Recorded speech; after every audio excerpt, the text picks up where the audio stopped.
When one personality holds the body to another, we've got totally different PET scans.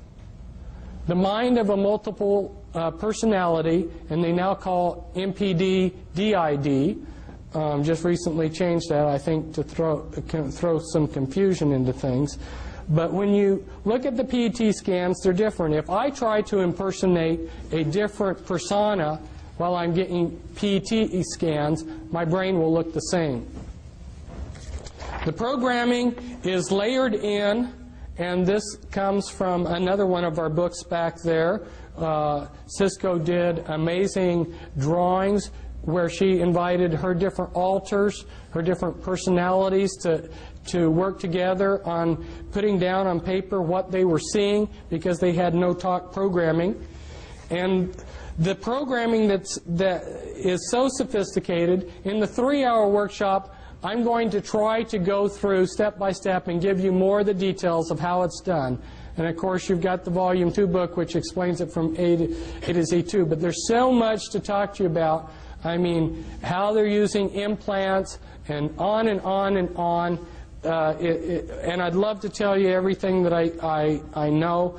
But as they go in and splinter a person's mind into thousands of disassociated pieces, they have to put those pieces together in some fashion that's going to be useful to them. So then they're structuring. And as they build the structures, they like to use structures like this. Like this is an infinity type structure, so that the person being programmed, they get a feeling like there's no beginning or no end to the programming. It gives them a hopeless feeling. But the type of sophistication, the level of thinking in this programming is so in-depth. This is when they're doing the structuring. This is the beginning of a chart showing the beginning of some structuring that they're doing. And then when the master, finally, the programmer or the handler, finally has finished programming the slave, he will have a 3-ring binder, a laptop computer with pages that look like this. And if he wants to call up a particular altar, he would say, like Brown Levi 2003 11A, Brown Levi 2003 11A, Brown Levi 2003 11A. That right there would be the access code to pull up a particular personality that they would want. And a lot of these personalities will not live in reality. They live in a total science fiction world. They've been dehumanized. Here's how one of Cisco's alters perceived herself.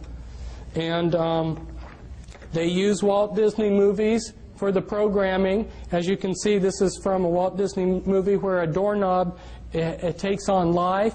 If you showed a Walt Disney movie like this, you're creating the images for them to use hypnotically as they go in and do the behavior modification and hypnosis on that altar. And so this could be used to create a doorknob altar within a person's mind. And as they go through the dehumanizing process, like in Cisco's system of altars, all but the front altars in her had lost their hearts. They did hypnotic surgery where they took out the hearts out of these altars and replaced them with a heart of stone. So, and that's so that these people can't give their hearts to Jesus. Because if you would talk to these altars and say, give your life to Christ, they'd say, I don't have a heart. I'm not a human. And then they've been dehumanized to think that they're maybe a horse or a dog or a cat or whatever. They build bodysuits out of implants. And you heard about last night about the biochip, how they're able to make a miniature computer that's very, very tiny, the size of a cell or even less. That's true. And they attach these tiny... You have to understand how computers are made. All a computer is an on-off switch. Anything that will consistently do one thing consistently, move in a particular direction or something, can be used as an on-off switch. They take carbon strings of carbon atoms. They use DNA templates. Anyway, they make mini computers that are extremely tiny, attach them to viruses. Viruses have a liking for a particular part of the body. They will build a bodysuit of implants in you with these tiny computers, put in a master computer in the back of your neck, and these are just a few of the sites. These are the audio implants. There's about 6 different major categories of implants. You've got mimics implants, you've got auditory implants, holographic implants, anyway. And when they program, they layer in the programming. They use a lot of, some of the base programs are your Alien scripts, your Alice in Wonderland, and Wizard of Oz. Those are very common base programming scripts. And also Star Wars and Star Trek. Star Trek's a big one. What are the implications of this mind control? You've heard the term paradigm shift. The implications of this mind control are so mind-boggling that it's taken me years to make what people call the paradigm shift, to really comprehending everything we see. Nothing is as it looks, okay? And anything that is clean has been infiltrated and been dirtied. It's incredible. And this is a newspaper article where people are immigrating, where they're coming into the United States from. And of course, if they put Eastern Europe up here as something, it would be right up there, probably in the top 6. But you see Russia and China and Vietnam right up there in the top countries that are sending us immigrants. These are countries that are also practicing mind control. How many Spetsnaz agents have been infiltrated into the United States?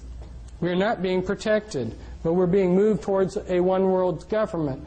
Well, they will give us perhaps something that looks like this. This is one of the plans of what they want to give us.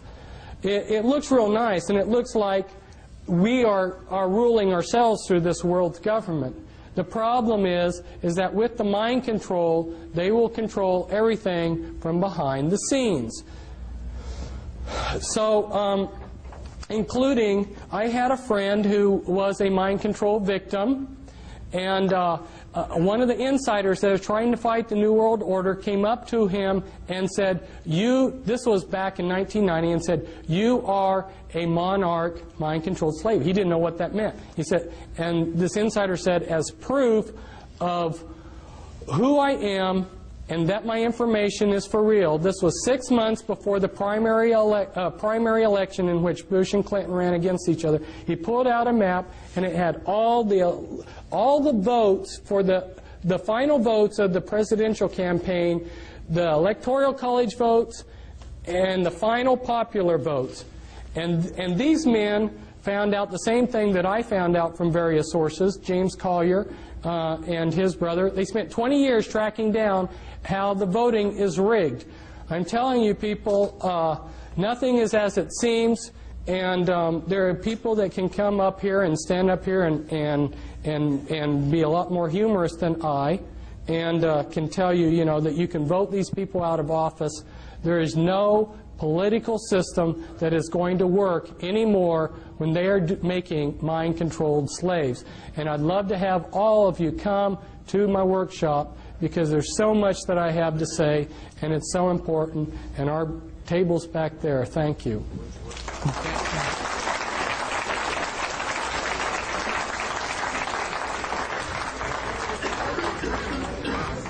Again, thank you very much, Fritz.